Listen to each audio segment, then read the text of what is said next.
Assalamualaikum warahmatullahi wabarakatuh. Selamat sore.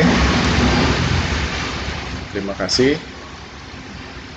yang sudah bergabung di mata kuliah saya dengan Bapak Supriyanto di mata kuliah praktikum desain grafis lanjut.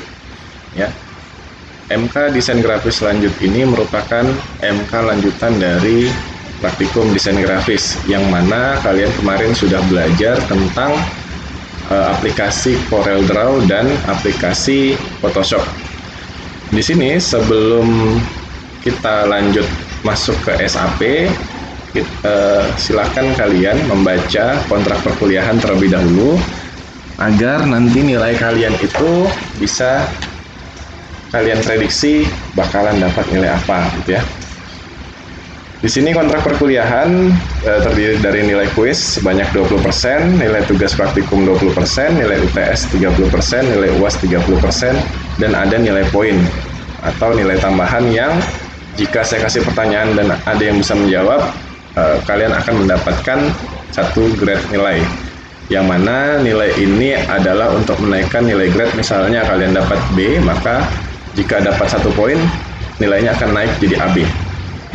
Nah, sistem perkuliahan yang kita lakukan di sini saya memberikan waktu absensi itu kurang lebih 3 jam dari waktu kuliah. Jadi sistem absensi saya itu bukan kalian hanya mengklik hadir, tidak, tetapi sistem absensi saya adalah kalian menonton video atau file yang saya share, kemudian kalian mengupload jawabannya ya. Jadi ketika saya kasih file video, kemudian biasanya saya akan memberikan 1 atau 2 pertanyaan yang jawabannya ada di file video atau absensi. Nah, absensi itulah yang kalian upload filenya yang akan dianggap sebagai absensi kalian. Kemudian yang tidak mengumpulkan maka tidak akan dianggap absensinya gitu ya. Ini bukan tugas tetapi sebagai absensi karena pertanyaannya itu mudah dan jawabannya pasti ada di e-learning. Pertanyaannya biasanya terdiri dari 1 sampai 3 soal saja. Kemudian perkuliahan ini bisa bentuk live Zoom ya. Kemudian bisa menonton materi nanti yang saya share atau membaca materi PDF atau PPT. Tergantung dari nanti yang ada di setiap pertemuan. Kemudian setiap pengumpulan tugas ya, ini wajib di WhatsApp, wajib di e-learning ya, tidak di WhatsApp atau email. Selain e-learning saya tidak anggap.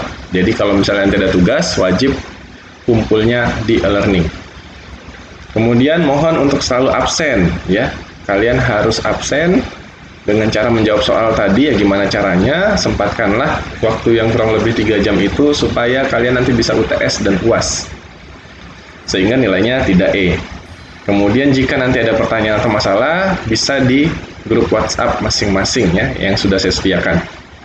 Ini adalah grup WhatsApp masing-masing yang sudah saya sediakan dan ini adalah materi yang nanti akan saya share. Kemudian sebelum masuk ke aplikasi, jadi nanti kita akan menggunakan aplikasi 3D Max ya. Di sini saya akan menjelaskan sedikit tentang SAP ya, apa saja sih yang akan kita pelajari nanti di mata kuliah praktikum desain grafis lanjut. Di sini yang pertemuan pertama itu nanti saya akan menjelaskan tentang pengenalan dan penjelasan program 3ds Max gitu ya. Kemudian dari contoh hasilnya gimana, kemudian nanti di situ ada saya berikan materi tentang istilah-istilah atau perintah-perintahnya. Kemudian nanti pertemuan 2 dan 3 itu kita akan belajar materi tentang standar primitif ya. Jadi ada objek standar primitif dan extended. Kemudian nanti kita akan belajar shape juga, menu shape, kemudian editable spline ya. Kemudian nanti setelah itu kita akan belajar setelah UTS, nanti kita akan belajar tentang modifikasi objek 3D. Ya, di situ nanti ada menu component objek, convert to editable poly dan lain-lain. Kemudian nanti kita akan belajar material ya, bagaimana caranya membuat objek 3 dimensi kita itu tampak nyata dengan material-material yang nanti kita akan pelajari.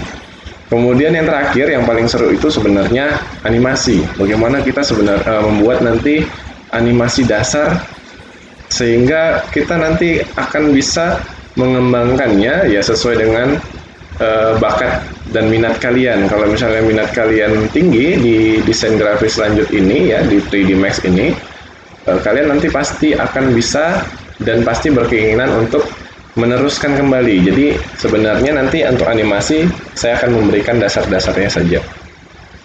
Nah, ini adalah materi-materi atau satuan acara pengajaran ya, SAP untuk 3D Max. Nah, untuk aplikasi sendiri saya akan menggunakan Autodesk 3ds Max yang 2013. Di sini saya memakai yang 64 bit. Nah, untuk instalannya nanti kalian bisa minta di bagian server ya. Nanti kalian bisa download sendiri, atau kalau kalian mau install di kampus silahkan serahkan saja di pos satpam, nanti kalian hubungin bagian server atau bagian asisten lab ya. Nah, ini adalah tampilan dari Autodesk 3ds Max ya. Ini untuk yang 2013. Jadi untuk tampilan awal di sini kita mempunyai 4 jendela ya, atau 4 tempat kerja kita nanti di sini yang saling berhubungan ya. Di sini kalau misalnya warnanya kuning berarti posisinya adalah aktif ya, ini aktif, ini aktif. Nah, kemudian sebenarnya kalian juga bisa mengubahnya layarnya ini dengan versi ya sesuai dengan keinginan kalian ya. Tidak 4 seperti ini kotak, nanti kalian bisa atur, tetapi ini adalah dasar dari ketika kalian membuka aplikasi 3ds Max ya. Di sini untuk awal saya akan mengenalkan bagaimana sih cara membuat objek sederhana gitu ya. Jadi untuk yang menu-menu di bawah ini terdiri macam-macam, ada untuk menu animasi atau ada yang menu-menu untuk dasar-dasarnya. Jadi di sini namanya jendela ini namanya viewport. Jendela ini namanya viewport. Di sini ada 4 bagian ya. Yang pertama ada top. Top itu berarti nanti ini akan tampak dari atas. Kemudian di sini ada front ya. Front itu tampak dari depan. Kemudian ini left ya, tampak dari samping kiri ya. Kemudian ini adalah tampilan perspektif. Jadi kondisinya adalah keseluruhan dari objek yang akan kita buat. Ya, di situ adalah tadi penjelasan tentang viewport atau tampilan jendela-jendela untuk layar kerja kita gitu ya. Nah, sekarang supaya saya bisa menjelaskan fungsi-fungsi yang lain ya, saya akan membuat satu objek ya. Di sini saya membuat objek box. Objek box, kemudian saya buat dari atas ya, dari tampak atas top. Saya klik seperti ini sekali, tahan, kemudian naikkan ke atas untuk membuat kotaknya, kemudian dilepaskan gitu ya. Nah, ini adalah tampak bagian atas, ini tampak bagian depan tadi, front, dan ini adalah tampak bagian samping kiri. Nah, ini adalah tampilan perspektif. Nah, kalau kalian ingin berpindah ke viewport selain yang perspektif, misalnya saya mau ke viewport bagian top, kalian klik kanan saja, maka otomatis kalian akan berpindah ke viewport yang diinginkan gitu ya. Nah, bagaimana caranya kita mengatur posisi kotak ini supaya enak dilihat gitu ya. Jadi ini kalau misalnya kalian mau lihat keseluruhan objeknya, silahkan kalian scroll saja, scroll ke bawah, maka dia akan seperti mengecil. Jadi tampilannya, tapi objeknya dia tidak mengecil, jadi hanya tampilan perspektifnya saja, sudut pandangnya saja yang akan kelihatan mengecil. Kemudian kalau mau membesarkan ya kalian scrollnya ke atas. Jadi scroll bawah, scroll atas ini adalah untuk mengecil atau membesarkan. Kemudian kalau kalian ingin menggeser, kalian bisa klik objek tangan. Jadi ini ada namanya pen view. Nih, kalian bisa menaikkan atau menurunkan. Nah, perlu diingat garis-garis ini adalah namanya grid. Ya, jadi ini adalah garis bantu supaya kalian lebih mudah nanti dalam pembuatannya. Nah, ini fungsi tangan tadi, pan view. Ini untuk menggerakkan objek, tapi kalau misalnya mau bukan tapi ini objeknya bukan yang bergerak ya, yang bergerak adalah sudut pandang. Ini sudut pandangnya. Kalau mau zoom in, zoom out, scroll saja ya, scroll. Kemudian kalau kalian mau melihat samping kiri kanannya, kalian bisa putar bagian di atas ini, seperti ini. Jadi kalian bisa putar segala arah. Jadi tadi kalian bisa scroll ini, zoom in, zoom out ya. Kemudian kalau mau menggeser, kalian klik tahan saja, tapi ambil pen view-nya gitu ya. Atau kalau misalnya kalian mau memutar, kalian bisa gerakan di bagian atas ini, icon yang di atas. Seperti ini. Jadi mau dilihat dari tampak kiri ini, tampak atas ini gitu ya. Jadi itu ada tulisannya. Back, kemudian ada front, ada right, ada bottom bawah.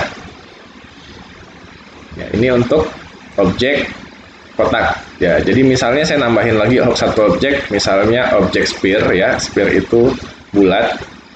Saya mau buatnya dari tampak tadi tampak atas, sekarang tampak depan. Saya buatnya di samping seperti ini. Ya, samping seperti ini. Nah, saya jika ingin melihat posisinya di mana, nah ini dia. Bola saya ada di samping. Jadi saya punya dua objek. Jadi cara buatnya tadi saya tinggal klik kemudian tahan, nanti akan terbentuk bola. Jadi sphere ini berbentuk bola ya. Kalau misalnya mau pindah ke perspektif, kalian klik kanan, kemudian kalian bisa gerakan seperti ini. Mau melihat posisinya. Karena misalnya posisinya seperti ini, seolah-olah ada gambar di belakang itu tidak terlihat. Nah, gimana cara melihatnya? Silahkan diputar saja.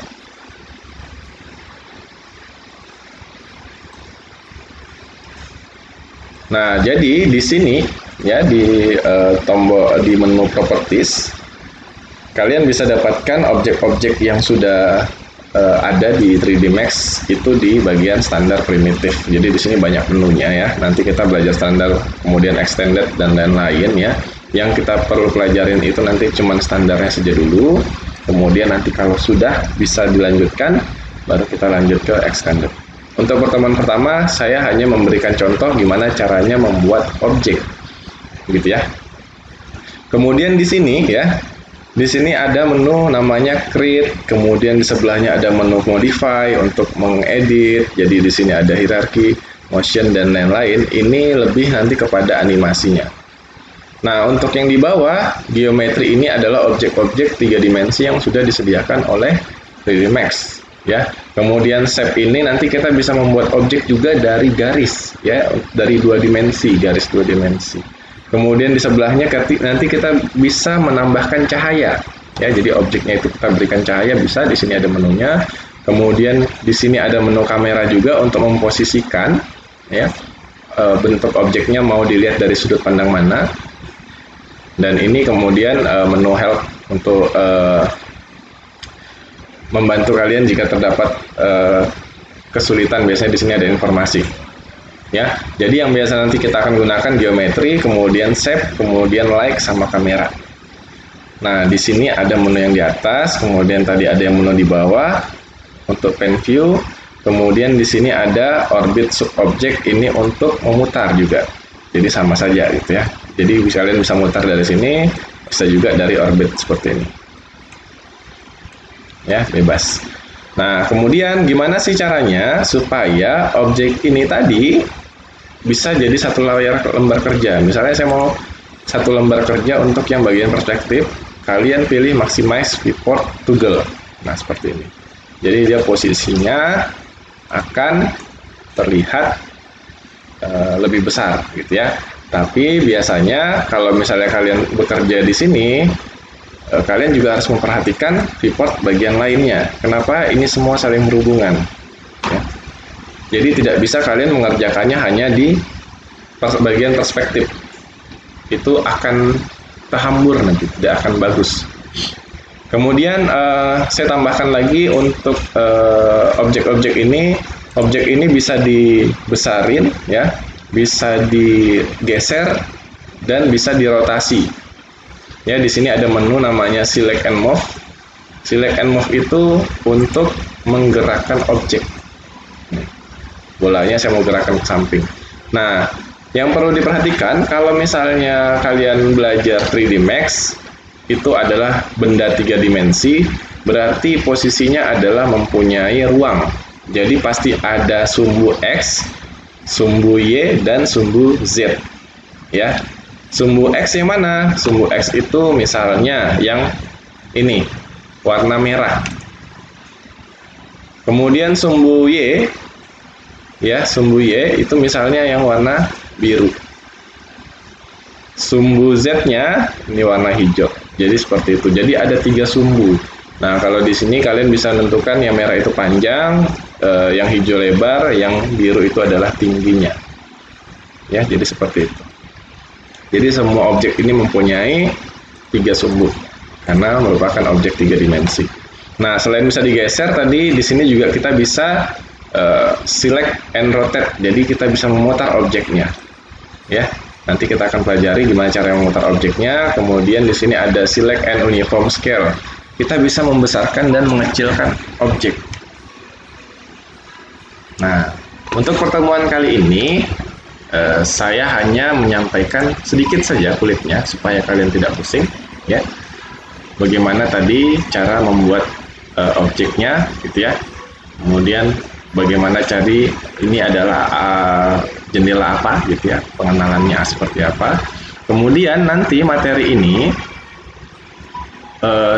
saya juga berikan file PDF-nya ya untuk dipelajari, untuk dibaca, supaya nanti yang kalian pelajari itu tidak hanya dari video. Di sini juga ada saya berikan materi satu untuk bagi misalnya ada yang kuotanya kurang, tidak banyak gitu ya. Kenapa? Karena saya membuat video itu juga saya to the point saja.